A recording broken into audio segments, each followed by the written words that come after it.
convidada aqui pelo Noé para vir dar uma aula, né?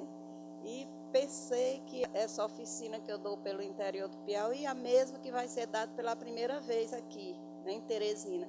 Inclusive, todo mundo pergunta para mim, por que essa aula não é dada em Teresina, né? É dada só aqui. Essa aula é o seguinte, nós vamos refletir, vamos falar sobre a linguagem, a nossa linguagem, né, a linguagem humana, desde como ela começou, bem rapidamente, porque tem uma porção de coisa que a gente não entende bem, né? Como começou tudo isso, e até chegar na poesia, né? Por que a gente vai falar na poesia? Porque eu estou cansada de ouvir, vocês não sabem o tanto que é desagradável para a gente, porque eu sou professora também de literatura, e toda vez que a pessoa diz assim, leia isso aqui para mim, para ver se isso aqui é poema mesmo, é poesia mesmo, ele não está querendo eu descobrir isso com o tempo. Se fosse comigo, eu tinha entendido. Ele não está querendo que você diga se é ou não é. Ele está dizendo, ele quer que você dê os parabéns e diga que é um belo texto tudo. E eu sempre digo, eu vou ler como professora de literatura, né? Aí eu digo, olha, está faltando umas coisinhas aqui, para a gente declarar que esse texto tem literariedade. Então, vocês vão ter essa oportunidade de ver, né, agora, como se pode fazer isso. Que não é, as pessoas, às vezes, têm tendência para escrever poesia, mas ficam tão perdidas nesse negócio de rima, né, de contar métrica, que não sabe direito o que é, né, como expressar, né, às vezes, os sentimentos que tem. Então, nós vamos começar.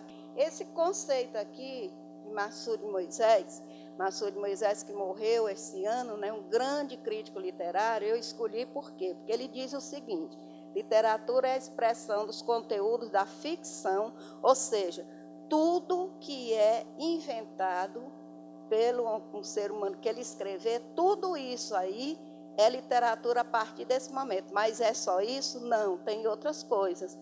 Mas é preciso que a gente saiba que a literatura nunca é uma expressão do real. É um mundo literário à parte que se cria, né? Por exemplo, aí diz, mas tem como é que se diz? Os textos que o próprio autor escreve, que às vezes é a vida dele, né, autobiográfico, tem. Mas mesmo assim, se ele quiser ali que seja um literário texto, basta ele mexer na linguagem, porque é a segunda coisa que diz aqui, né? Ou da imaginação, por meio de palavras de sentido múltiplos e pessoal, né? Por exemplo, o pessoal aí é porque nós que criamos aquilo ali. Então, eu crio uma história, eu crio uma poesia e vou trabalhar a linguagem, que é outra coisa que fica só essa palavra, trabalhar, mas ninguém sabe direito o que é, né? É criar novos sentidos para a palavra. Eu tenho uma lembrança de minha avó me ensinando como é que você escreveria qualquer texto, né? E que desse um pouquinho, por exemplo, vocês que vão fazer o vestibular ou mesmo o concurso, imprimissem um pouco de literariedade nesse texto. Por exemplo, ela colocava assim, e é bom que a gente já vai começar a nossa aula daqui, porque nós vamos precisar disso, né? Você tem uma tela branca, você tem um quadro que não tem nada escrito, né? Então, ela ia nesse quadro e ela escrevia a palavra flor, né? Aí dizia, o que é isso? Imediatamente você ia dizer o quê? É um vegetal, né? Que às vezes é cheiroso ou não. Aí ela diz assim, Aí ela escrevia embaixo assim, essa menina é uma flor. E agora, o que é a palavra flor, né? O que seria agora? Ela é ainda um vegetal? Não. Ela é uma menina, né, delicada. Aí a gente vai olhar para a flor, vai ver as características dessa flor para saber o que essa menina tem que estão chamando ela de flor, né? Então, se eu digo assim, a margarida é uma flor, a rosa é uma flor, está certo, está no sentido denotativo da palavra, que é a palavra real, dicionarizada. Mas se eu digo assim, esta menina é uma flor, né? É um desvio da palavra, né? E ela se transforma numa metáfora. Uma metáfora que é assim, a pessoa vê a palavra metáfora, porque é uma palavra grega, e toma logo aquele susto, né? Meu Deus, deve ser muito difícil. Não. Toda vez que uma palavra se desvia do seu sentido real e que ela vai abordar dois elementos que não pertencem ao mesmo universo, na comparação e na metáfora, isso aí é uma figura de linguagem, tá? Por exemplo, se eu comparo um menino com o outro, um leão com um leão, né? Isso aí é o quê? Comparação simples, porque todos os dois fazem parte do mesmo universo. Mas se eu comparo o mar com o leão, se eu digo o mar é um leão feroz, né? Aí, nesse momento, eu já coloquei dois elementos que estão longe um do outro. Um que está na selva, o outro que é o mar, né? Que não fazem parte um do outro. Então, se eu digo, o mar é um leão selvagem, eu vou olhar o que é que o leão selvagem tem para me saber como está o mar naquele momento. Então, ele é selvagem, ele é violento, né? Então, o mar está violento, está se atirando nas pedras, batendo nas pedras e tudo. Isso é chamado de trabalhar a linguagem. É você buscar para as palavras uma nova vestimenta, né? Que eu não quero que vocês confundam nunca com a polissemia. Tem questões de vestibular que abordam metáfora ou polifonia. Polissemia. A polissemia, todas as palavras são no sentido denotativo. Por exemplo, tem fio de telefone, aí tem fio do pensamento, linha do telefone, linha de pensamento, linha do trem. Se você for no dicionário, está lá, né? Agora, a conotação não está nunca no dicionário, né? Então, a polissemia não é metáfora. Metáfora é quando a palavra se desvia totalmente do sentido denotativo, tá bom? Aí, por que dizem assim, a nossa fala é analógica? O que significa isso, analógica, né? Quando analógica é semelhante, né? Por isso surgiram essas metáforas. O que significa isso? Como eu vou provar isso? É uma coisa muito simples. Você vai visitar um bebê, né, na maternidade. A primeira coisa que se faz, é intuitivo, isso é dizer, ter o nariz da mãe, parece com o pai, né? Imediatamente você estabelece uma relação analógica com aquele ser que você está vendo.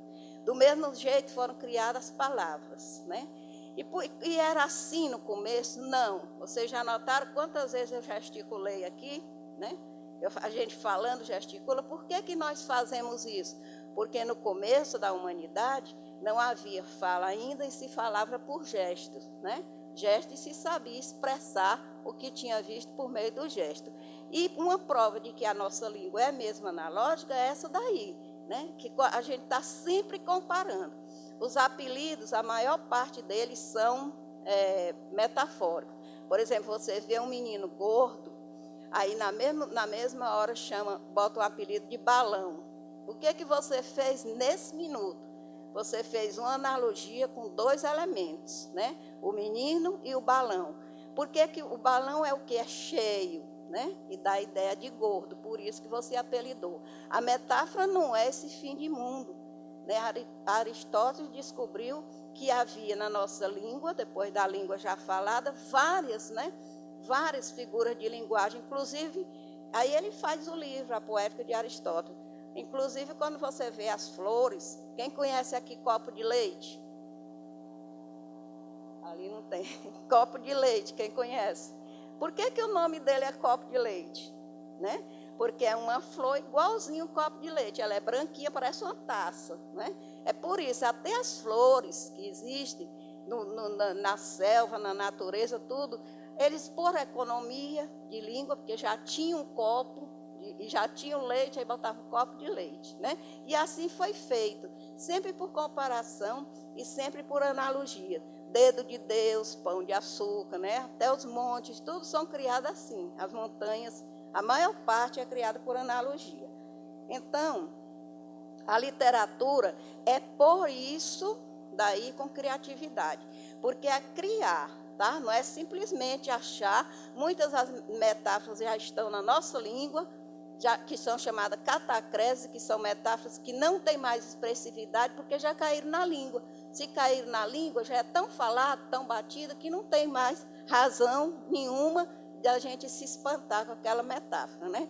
Quanto mais longe esses elementos estejam um do outro, mais expressiva é a metáfora.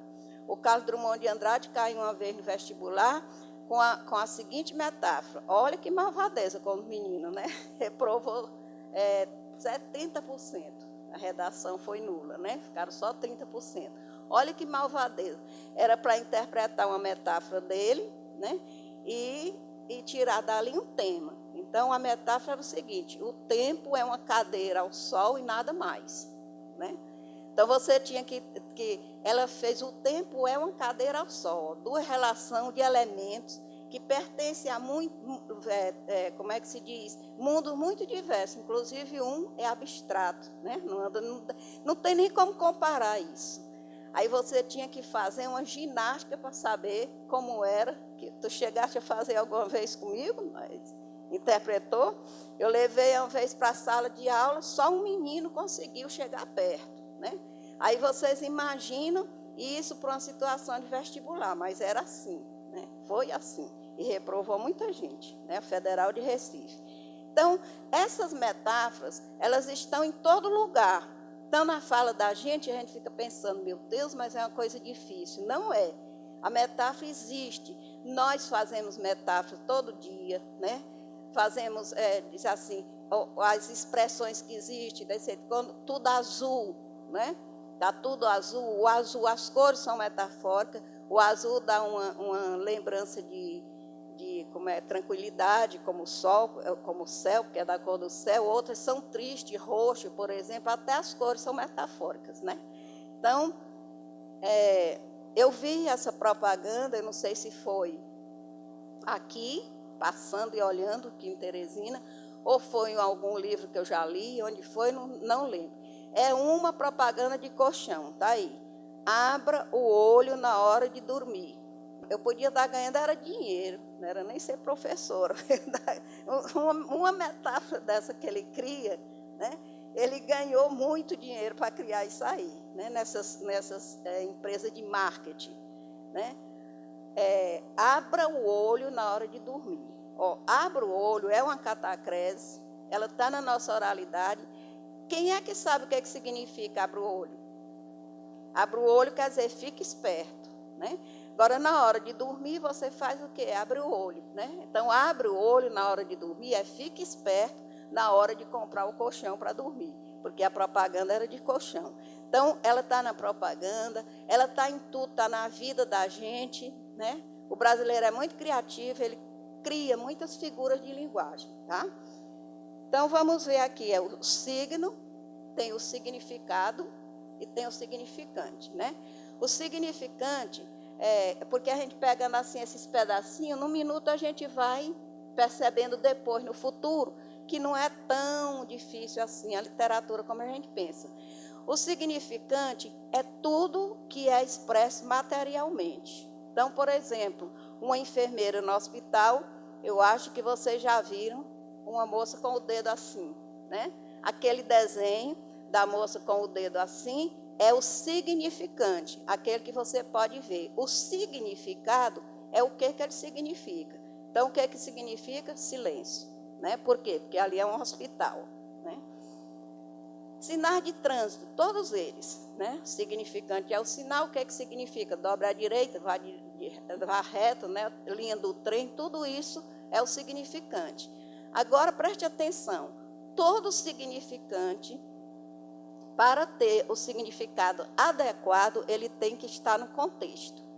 Você não pode tirar o contexto que vai fazer aquilo ali. Por isso que minha avó dizia, né, essa menina, é preciso que esteja, qual é o contexto da palavra? A frase. É preciso que ela esteja numa frase. Eu vou dar um exemplo. A enfermeira com o dedo aqui é um desenho significante e um significado que dão certo porque ela está dentro do hospital. Mas se tirar dali, o que é que vai acontecer? Se botar numa parada de ônibus, né? Acabou-se o significado, né? As metáforas não podem ser assim. A metáfora, você tem elementos lá e tem um contexto dentro. É pelo contexto que você vai se guiar. E não pode fugir dele. Uma vez, estava no interior, não sei se vocês conhecem um poema do Carlos Drummond de Andrade, que uma flor brota do asfalto, né? Do chão. Primeiro, conhecer que ele está na segunda fase dele, escrevendo aquele poema, que é a fase da Segunda Guerra Mundial.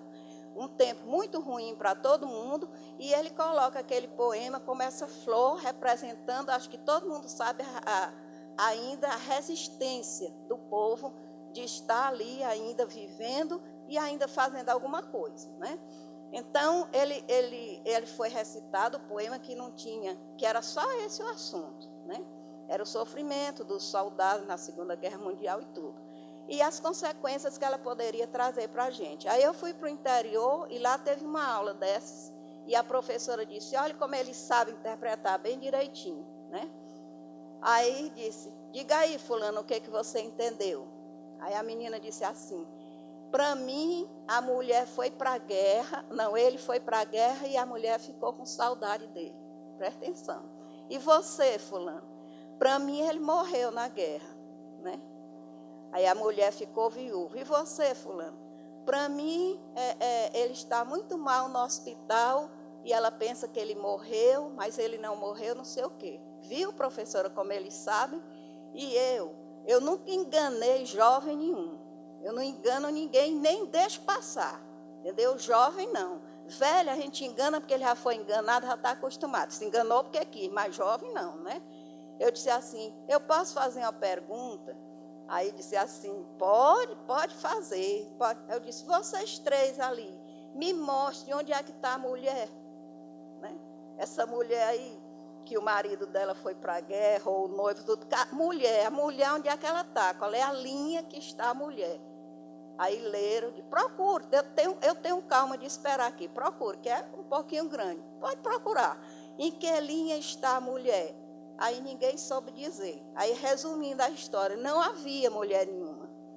Ele estava interpretando pelo romantismo, que foi um estilo de época muito marcante, né? E pelos filmes de guerra, e não pelo que estava escrito.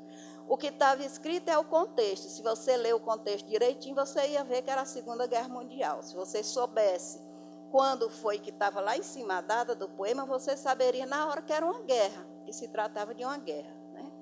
Então, você não pode fugir do contexto. Essa é uma maneira boa de você interpretar a poesia. Não fuja do contexto. Se tiver as figuras de linguagem, tente ver, né, as metáforas e comparações, os elementos, e saber o que aqueles elementos têm. Né? Então, nós já falamos no signo aqui.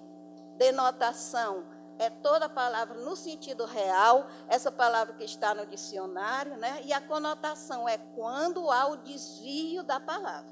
Tá? Quando a palavra é desviada do sentido real dela, que é denotativo, aí ela passa a ser conotação. Tá? A polissemia, já falei, tem alguns exemplos aqui, né? E o texto literário ou não literário, né? Então, eu vou ler aqui para vocês esses três textos, né? E para poder mostrar o que é literário ou não literário, tá?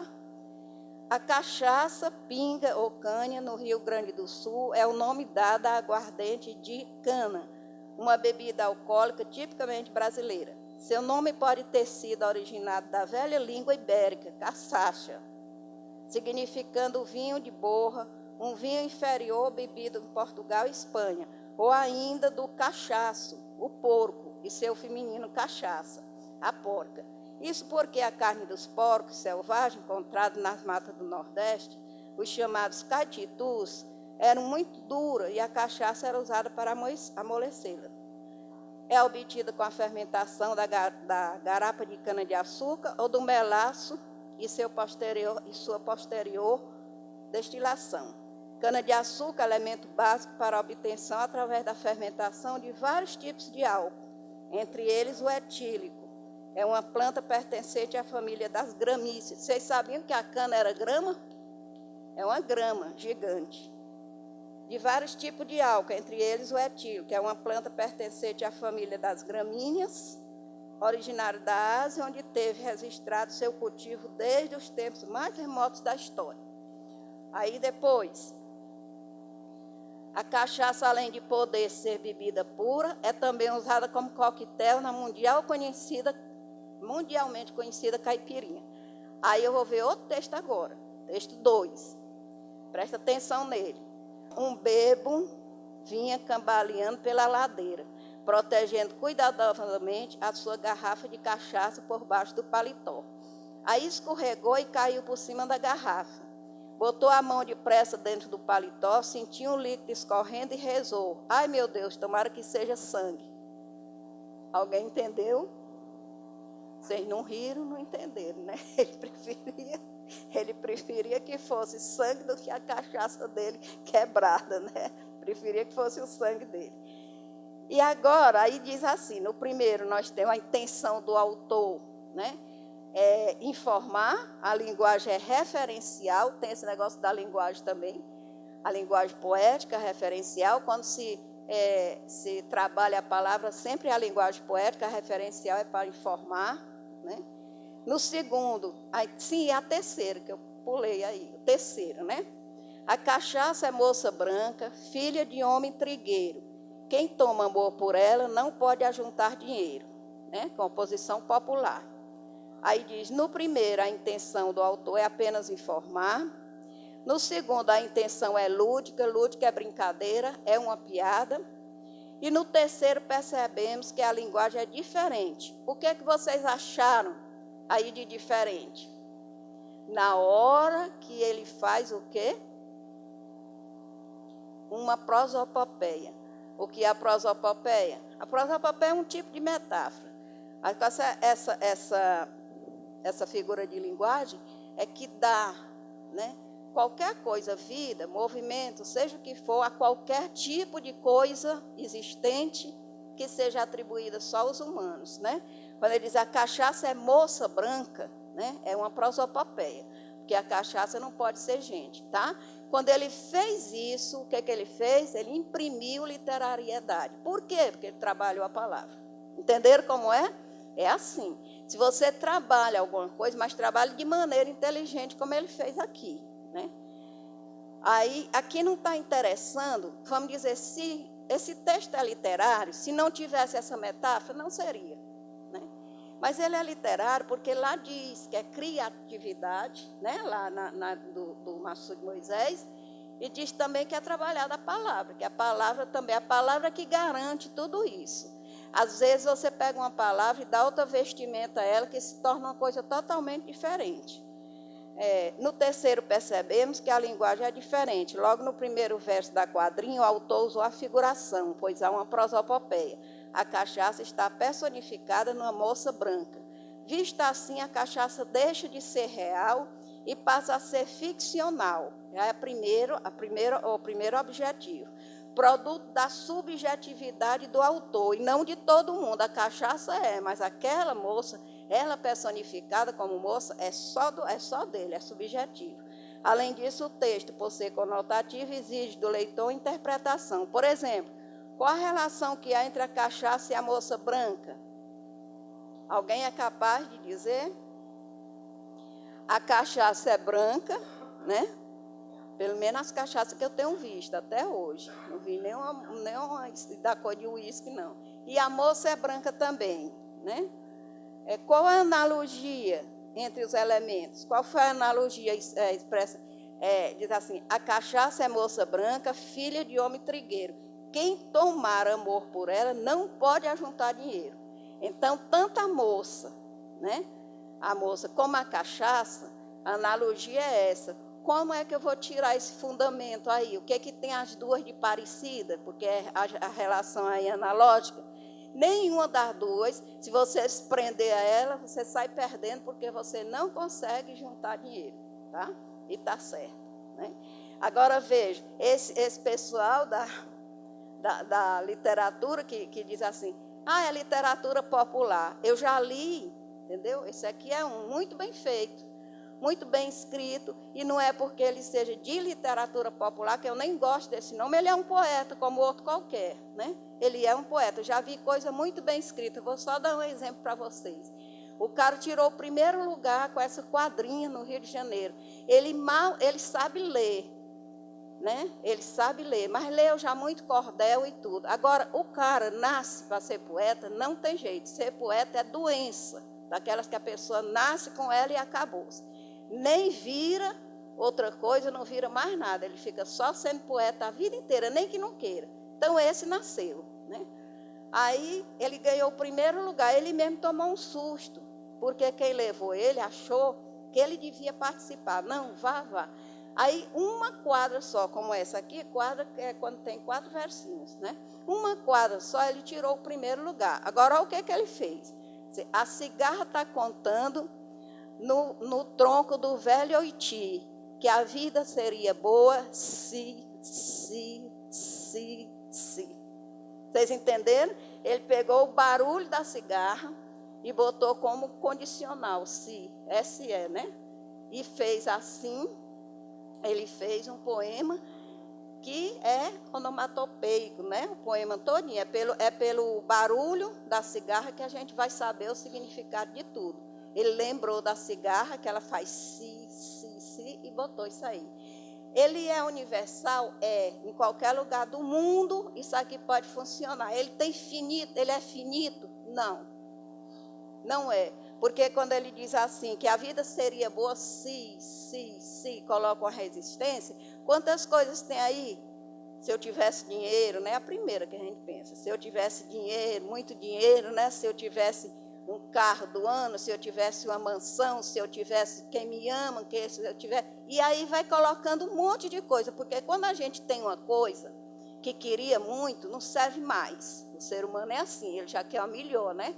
Se eu tivesse uma casa maior do que essa, né? Se eu tivesse um homem mais bonito, uma mulher mais bonita, aí vai sempre aumentando assim, né? O querer dele, a ambição. Então, esse poema é universal, né? Esse poema, ele é infinito, porque o desejo aqui é infinito, né?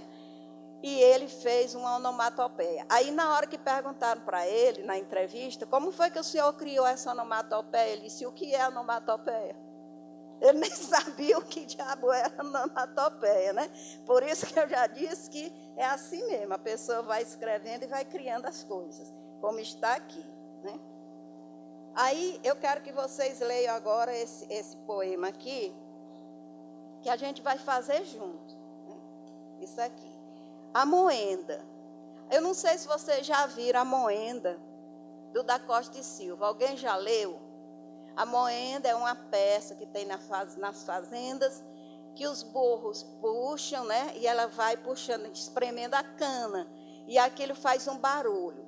E eu vou recitar, depois a gente vai ver as perguntinhas aqui, né? A Moenda. Na remansosa paz da rústica fazenda, a luz quente do sol e a fria luz do luar, vive, como a espiar uma culpa tremenda, o engenho de madeira a gemer e a chorar. Ringe, range, roquenha a rígida moenda, e ringindo e rangendo a cana a triturar, parece que tem alma, adivinha e desvenda a ruína, a dor, o mal que vai talvez causar. Movida pelos bois tardos e sonolentos, geme como a exprimir em douridos lamentos, que as desgraças por vir, sábias todas de cor. Ai dos meus tristes ais, ai moenda arrependida, álcool para esquecer os tormentos da vida e cavar, sabe Deus, um tormento maior, né? Pronto, todo mundo já entendeu que ela, né, é a moenda que faz cachaça. A primeira figura de linguagem que tem aí está dominando o poema todo. Qual é ela? A prosopopeia, que é a personificação, tá? Ela pode ser chamada de prosopopeia ou personificação, né? E assim ela vai fazendo todo o tempo, ela atribui a ela um papel de gente, né? Ela dá como se ela fosse gente, a moenda.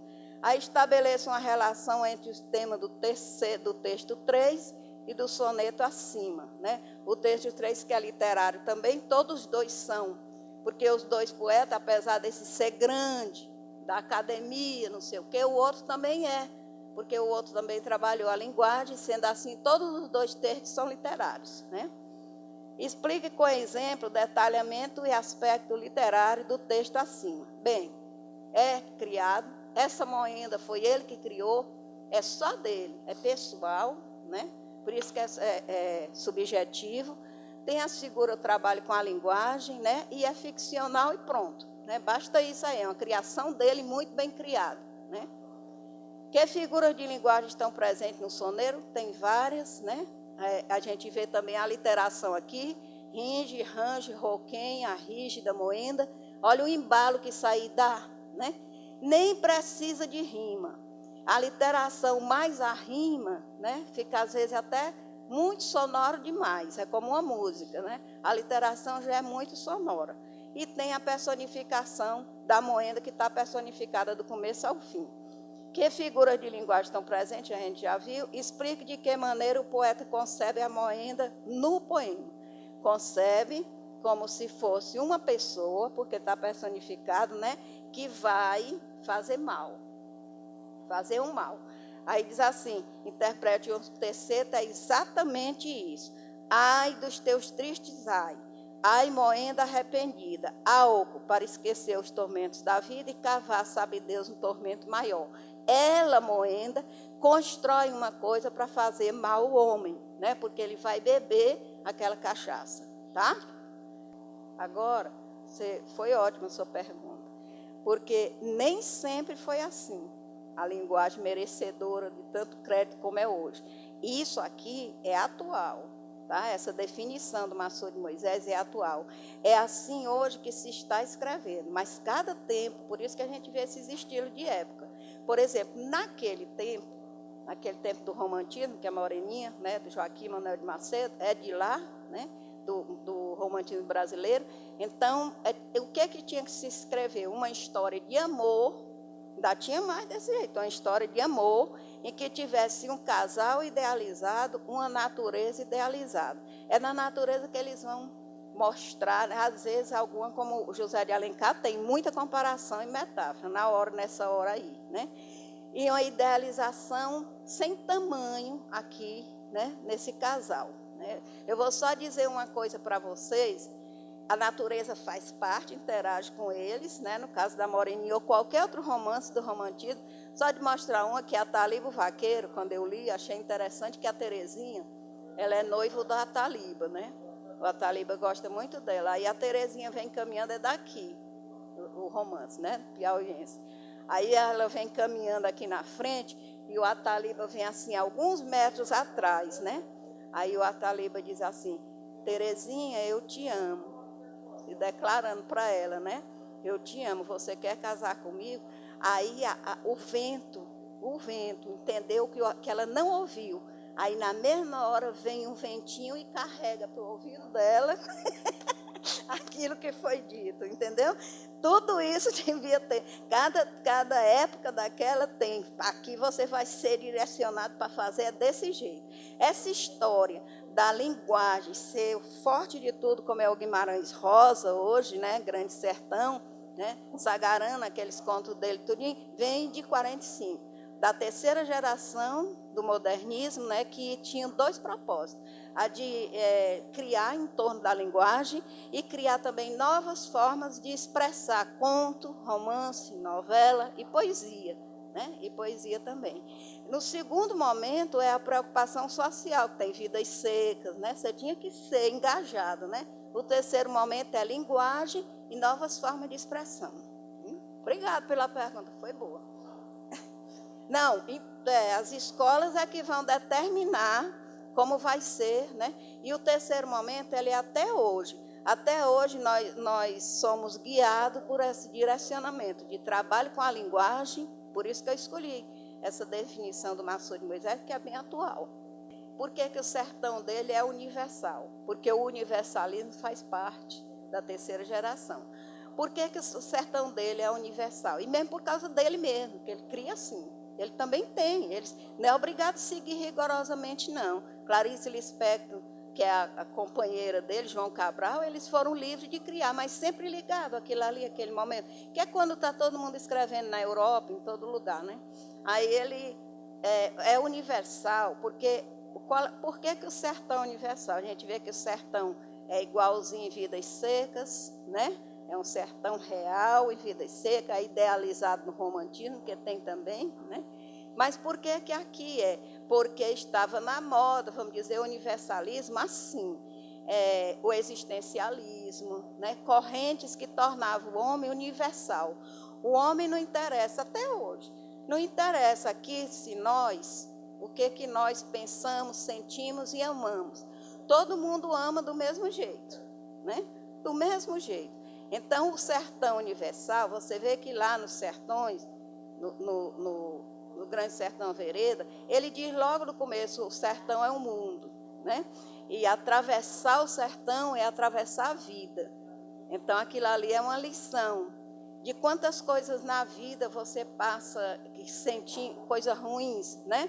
Por exemplo, o burrinho pedrez, ele leva uma carga de algodão, mas em quantos momentos esse algodão não passa assim uma carga tão pesada para ele, né? Então, é a vida da gente que ele quer mostrar ali, né? O sertão é um espaço não físico, mas universal, entendeu? Antes de ser professora, né? Eu pensava que professora era uma coisa muito assim, difícil, né? Até eu aprender, até eu ter certeza e ver que professor era interagir e aprender também com quem estava ouvindo. Quantas vezes, né? Eu vou só dar um exemplo para vocês. Essa mesma oficina aqui, eu estava mostrando a analogia, e eu vou dizer aqui, porque só tem adulto mesmo, né? Aí um rapaz bem na frente, né, prestando atenção, aí eu estava dizendo as flores, quantas flores não tem que são analógicas, né, que lembram alguma coisa, que a pessoa olhou e disse assim, isso lembra tal coisa, eu vou levar, né, eu vou dar o nome disso, copo de leite agora, por exemplo. Aí eu ouvindo tudo, aí quando foi de tarde, porque eram 2 oficinas, ele já veio para de manhã e veio de tarde deixar a flor para mim, né. Quando eu olhei para a flor, deixa eu descrever para vocês. Era assim, ela abria e saía um negocinho de dentro. A gente olhando assim, era igualzinho uma vagina. Mesmo que está vendo, né? Aí, eu gosto de dizer isso porque eu aprendi, eu fiquei louca pela flor. Levei uma sementinha, mas não pegou, né? O Sinésio tinha um pé na frente da oficina da palavra e morreu, né? Aí, melhor do que isso é o nome da flor, né? Aí ele disse, olha aí, professora, eu conheci na hora, eu vi na hora o que era, né? Aí eu disse, como é o nome dessa flor? Aí ele disse, começou a rir. Eu disse, olha, eu vou levar esta flor, será que pega eu botar essa sementinha aqui? Aí ele disse, pode ser, né? Dá em cerca, no interior muito, né? Ele se lembrou que já tinha visto essa flor. Agora, olha o nome da flor, priquito de viúva. Ela é roxa, né? A primeira parte aí era igual. Agora, por quê? Né? Da viúva, de viúva, né? Porque era roxa, e roxa é uma cor de paixão de Cristo, de tristeza, entendeu? Assim, até a cor se incomodaram. Quem deu o nome? Quem deu foi qualquer caboclo que morasse lá, tá entendendo? Rústico, que talvez nem soubesse ler, entendeu? Mas o homem tem essa criatividade guardada dentro dele. Quando chega a hora dele explorar, ele explora sim, ele sabe. Aprendi isso, né? Muita coisa. Aprendi com os alunos, né? Aprendi também que ser professor não era essas coisas do outro mundo. Eu estudei muito, continuo estudando até hoje. Ontem mesmo apresentei lá no Dom Barreto, estava dizendo para ele, Sagarana do Guimarães Rosa, né? Aí leio, continuo lendo tudo, mas vi que para ser professora não é só isso. A gente tem que interagir, né? Tem que ouvir também. Por isso que é tão bom quando os alunos fazem alguma pergunta, né? E é a única coisa que eu tenho para dizer assim, porque minha vida particular, o sertão é um mundo, como diz o Guimarães Rosa. Eu ainda estou atravessando o sertão. Eu sabia que eu era estranha, entendeu? Isso aí eu tinha certeza, não precisava nem ninguém mangar de mim. Mangaram muito de mim, minha irmã, as colegas dela, tudo. Eu, extremamente tímida, porque eu era estranha, eu sabia que era estranha. Muito introspectiva, né? Eu sabia que eu olhava coisas que ninguém via, né? Olhava formiga, igual aquela menina do livro, né? Olhava formiga, olhava as coisas, tudo. Assim que ninguém estava vendo, nem ninguém ligava para minhas conversas, né? Então, eu escrevia, mas com um medo tão grande. Eu não sei quem escreve, já tem um medo assim de mostrar para alguém. Mas eu tinha mais medo ainda. Então aquilo era escondido, assim, parecia que eu tinha cometido um crime e guardado a arma do crime ali. Ninguém era para descobrir, né? Aí, quando foi um dia, eu estava na casa de minha avó, que foi assim, foi bom e ao mesmo tempo não foi, né? Porque logo depois, aí pronto, a ilusão baixou. Aí, minha avó era da Academia Piauiense de Letras. Ela influenciou nada em mim, não dizer assim. Ela fez com que eu lesse muito, lia, sem parar, né? Aí depois eu contava a história para ela todinha, ou recitava o poema, né? Porque eu não tolero decorar poema, nem os meus eu decoro, né? Nem os meus. E ela fazia eu decorar poema. Mas ela achava que a poesia era só se fosse soneto. E eu achava que não. Agora, por que eu não sabia? Eu não tinha noção por que eu escrevia daquele jeito. Aí, quando foi um dia, chegou um senhor do Rio e foi para lá, para a casa dela, né?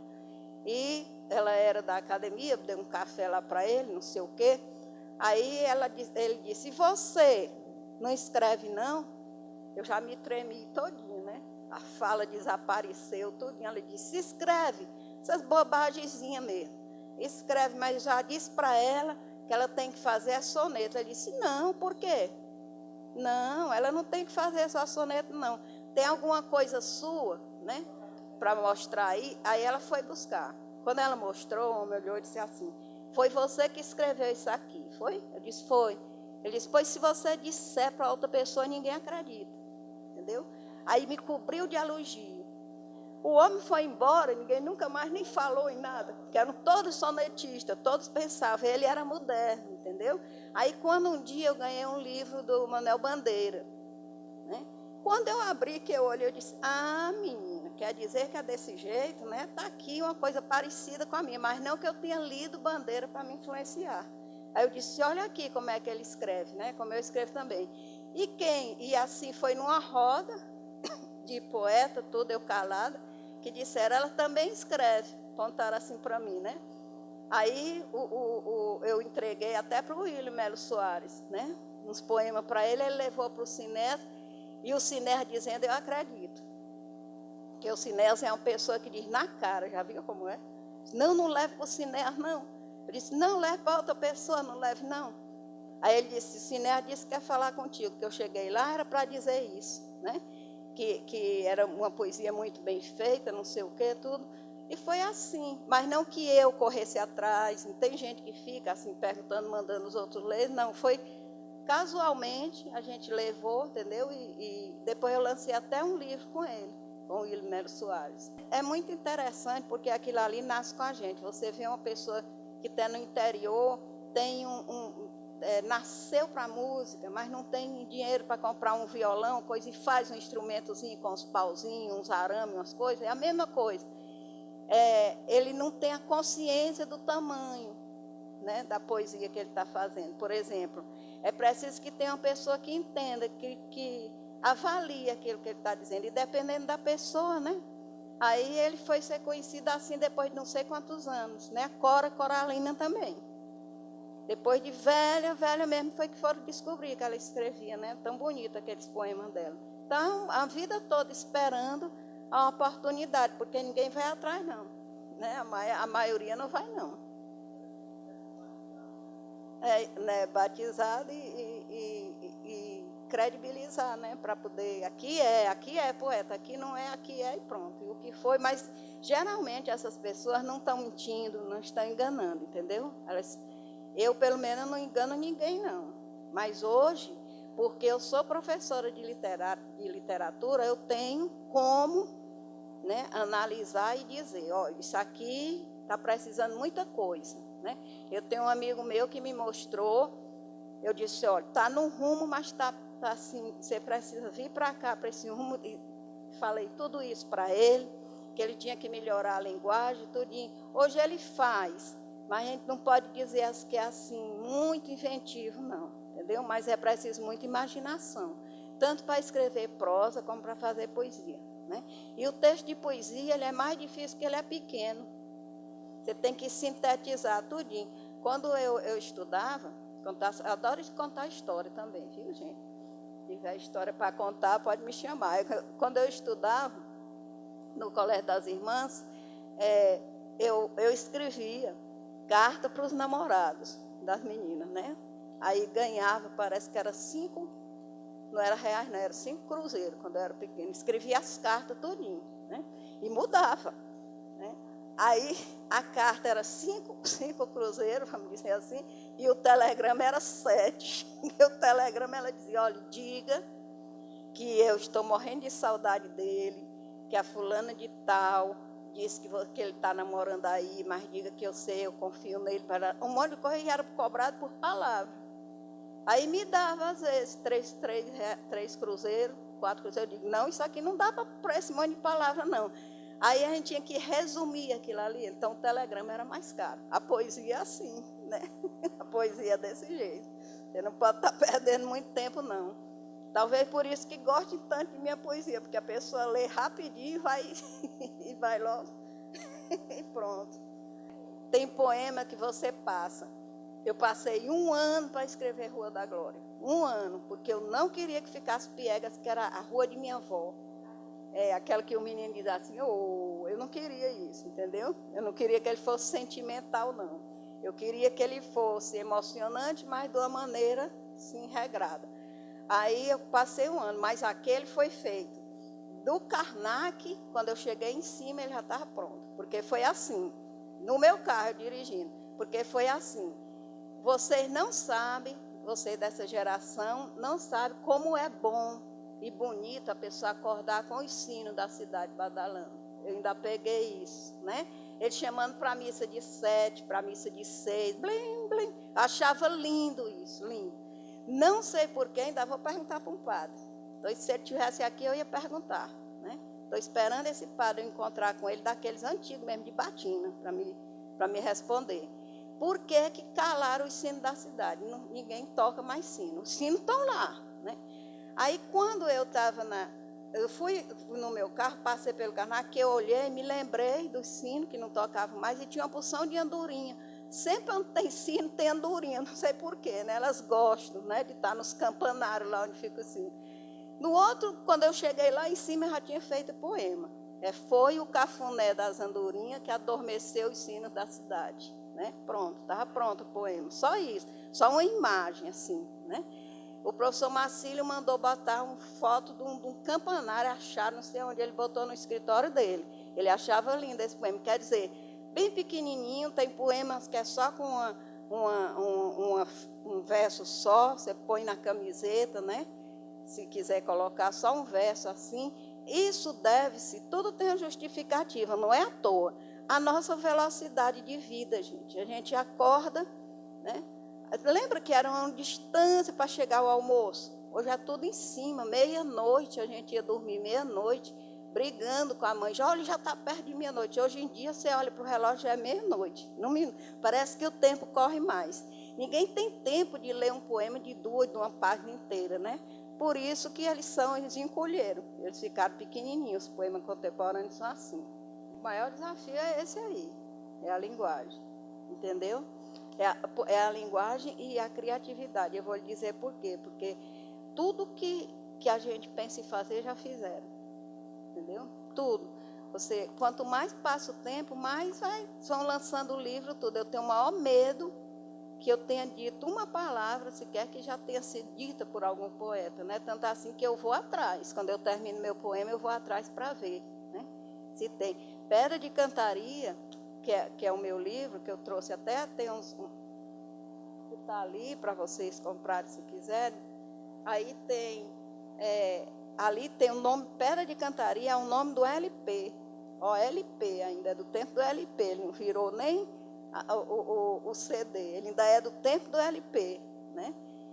Mas eu procurei de todo jeito para poder entrar em contato, que ia usar o nome, e não consegui entrar em contato. Mas é uma única coisa, é o nome, Pedra de Cantaria, porque a cantaria não é a pedra cantando, né?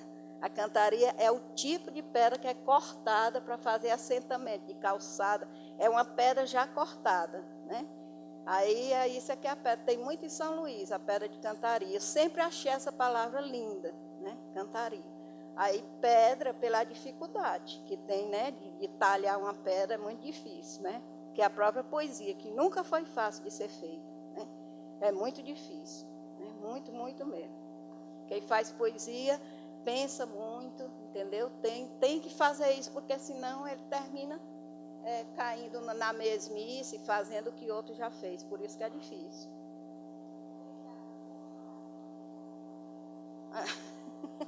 É porque eu sou assim, eu sou poeta lírica. Aí, mas não dá abandono social, não. Bem no meio tem o lírico social também, porque alguns poemas são sociais, né? Aquele menino na beira do cais, por exemplo. Aí tem vários que são a moça de programa.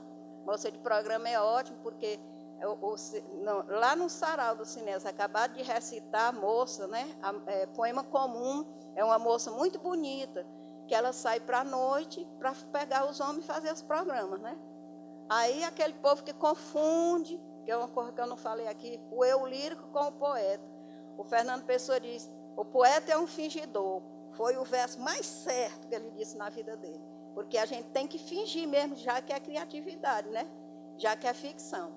Aí disse o pai, acabou o poema, né? A senhora, eu fui passando, ela segurou em meu braço, me puxou e disse, minha filha, fiquei com tanta pena de você, saindo à noite, procurando. Aí eu disse assim, minha senhora, eu trabalho no Dom Barreto, eu sou professora, a senhora acha que eu tenho tempo, eu não vou dizer mais nem nada, só tempo de estar fazendo programa de noite pela cidade. Aí sentei, puxei a cadeira, expliquei o que era o eu lírico e o que era o poeta, né?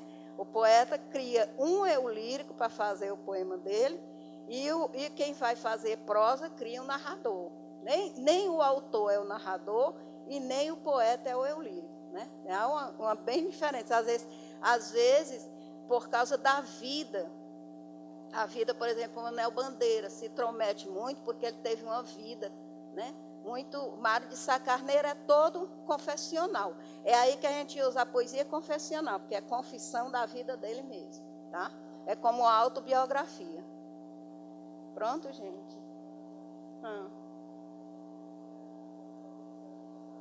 Não. Tenho o passo a passo que eu fiz com o Ilmero Soares, que eu falei aqui primeiro, né? Aí depois tem Em Todo Canto e tem o Pedra de Cantaria, que esse aqui foi o último que eu trouxe para vocês, né? E tem a poesia reunida também, todinha.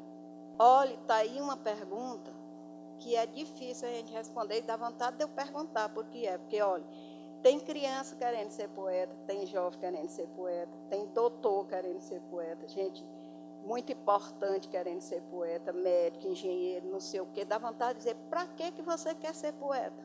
Né? Porque eu estou aqui, quase não ganho uma luta para imprimir um livro desse. Não, é difícil fazer poesia, né? E para que poesia eu já queria, se tivesse um remédio, eu tomava para tirar, para não fazer mais nenhum verso, né? Não, porque não tem como. Às vezes eu digo, eu nunca mais vou escrever poesia, aí quando é um dia, eu já estou sentada escrevendo, né? Mas eu não entendo o interesse do povo em ser poeta. E é poeta, sabia? Nós precisamos de romancista, eu estou escrevendo romance agora. Deus queira que termine, porque também é difícil, né? Por causa da narradora. Mas eu não faço questão, mas é tanta gente querendo ser poeta, e eu queria saber, né? Será que a poesia é assim mesmo? Ela faz falta? No fundo, se você pensar bem, nós estamos vivendo um momento muito ruim, gente. Tem hora que a gente pensa, né, que é um lixo assim, a sociedade toda ruim, né, toda individualista, que não olha mais um para os outros, que não tem mais amizade, nem coisa nenhuma, a não ser interesse. Aquele Facebook é ótimo. Eu vou fazer um poema para o Facebook, né? Estou pensando aqui como, aquele Facebook é ótimo, que a pessoa pensa que é um amigo que tem, né? 3.000 amigos, não sei quanto, 2.000, 1.000 amigos, tá? Aí é só para o amigo viajar e aparecer tomando um vinho, não sei por onde, né? Os outros ficaram com inveja, só para isso, só, né? Aí é capaz até de morrer depois de inveja, né? Porque não sai, não vai para lugar nenhum, nem para Timon. Ele diz, fulano vive viajando e eu não viajo para lugar nenhum, né? Quer dizer, é uma sociedade maluca, ficou doida. Talvez a gente precise disso, porque isso aí vai muito também quando descobriram na França, aquela pergunta, como vivia o homem? Era só caçando, né? Como vivia? Ele tinha que ter uma coisa, tambor, um negócio para ele dançar, um negócio. Aí começaram a se lembrar das inscrições rupestres, que tem umas muito bem feitas, né? Lá em Lille, na França, aquele negócio que tem o bicho caçando e ele desenhava perfeito, tudo. Então, os que de quanto uns estavam caçando, tem o desenhista lá, quando chegava e olhar aquele negócio, né? Então, a arte, para mim, ela continua sendo necessária. Ela continua, porque ela que nos salva. É o momento, é a hora, é a religião, que a pessoa fica dizendo, para quê? Deus não existe, não sei o quê. Gente, para ser a tábua de salvação, porque se você não tiver crença nenhuma em coisa nenhuma, né? Tá? Ficar doente, né? Uma coisa não tem nenhum pedido para um santo para fazer, tá ruim o negócio, né? Eu passei o tempo lendo, eu tive um problema na vesícula, li 4 livros doente, em um mês, 4 livros, né? Foi o que me salvou. Ele ainda é vivo, ele tem 94 anos, esse senhor. Ele andou aqui um dia desse. Eu estou atrás do endereço dele para dizer, porque que eu não passei a noite chorando, com medo de morrer, de ser câncer. Não tem aquele negócio que hoje em dia é capaz de ser câncer. Você não pode ter mais nada, andou aí, mas graças a Deus não foi. Mas eu disse, se for câncer, eu morro e pronto, e acabou-se, né? Eu vou ler esses livros aqui. Lendo sobre Teresina, como era no tempo dele, né? Lendo, agradecer a ele por eu não ter ficado deprimida. A pessoa tem que ir atrás de uma coisa para fazer, né? É uma válvula de escape. Então, acho importante isso aí, entendeu? É importante. A pessoa que lê, ela nunca está sozinha. Você quer ver uma coisa? A gente depende da luz elétrica, né? E hoje em dia ninguém conversa mais. Um dia desse faltou energia em minha casa. Vocês se lembram de uma que faltou no Nordeste todo, que foi um negócio, uma confusão que teve, que eu não sei mais como foi. Aí ficou eu e meu neto um olhando para a cara do outro. Eu disse, Enzo, é o seguinte, essa luz não chega tão cedo, eu acho bom você começar a conversar aí, contar umas histórias, porque eu não estou com sono e nem você também. Ele disse, meu celular está descarregando. Eu digo, tomara que descarregue logo, porque aí você já começa a falar. Ele começou a rir, e assim a gente ficou conversando as coisas, rindo tudo, e o tempo passando e a gente não sentiu. Pelo menos para isso, sério, né? Para conversar uma coisa. Veja a experiência como é ruim, na hora que falta energia. O mundo se acabou, né? Se sair sinal da internet, saiu sinal, né? Aí já é um fim de mundo.